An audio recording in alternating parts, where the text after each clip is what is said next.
بسم اللہ الرحمن الرحیم، اللہم صلی وسلم علی نبینا محمد۔ ایک اور زبردست مسنون دعا نبی کریم صلی اللہ علیہ وآلہ وسلم اس دعا کو 2 سجدوں کے درمیان مانگا کرتے تھے۔ اگر غور کیا جائے تو یہ ایک کمپلیٹ دعا ہے۔ اللہم اغفر لی وارحمنی وعافینی واہدینی وارزقنی وجبرنی وارفعنی۔ اے اللہ میری مغفرت فرمائیے، مجھ پر رحم کیجیے اور مجھے عافیت ہدایت عطا فرمائیے، رزق عطا فرمائیں، میری بگڑی بنا دیں اور مجھے رفعت عطا فرمائیں، آمین۔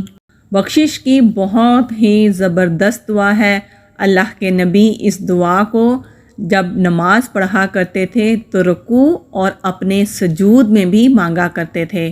اللہم اغفر لی ذنبی کلہ دقہ وجلہ وأولہ وآخرہ وعلانیتہ وسرہ۔ اے اللہ میرے سب گناہوں کو بخش دے، تھوڑے ہوں یا بہت، گزشتہ ہوں یا موجودہ، کھلے ہوں یا چھپے، آمین۔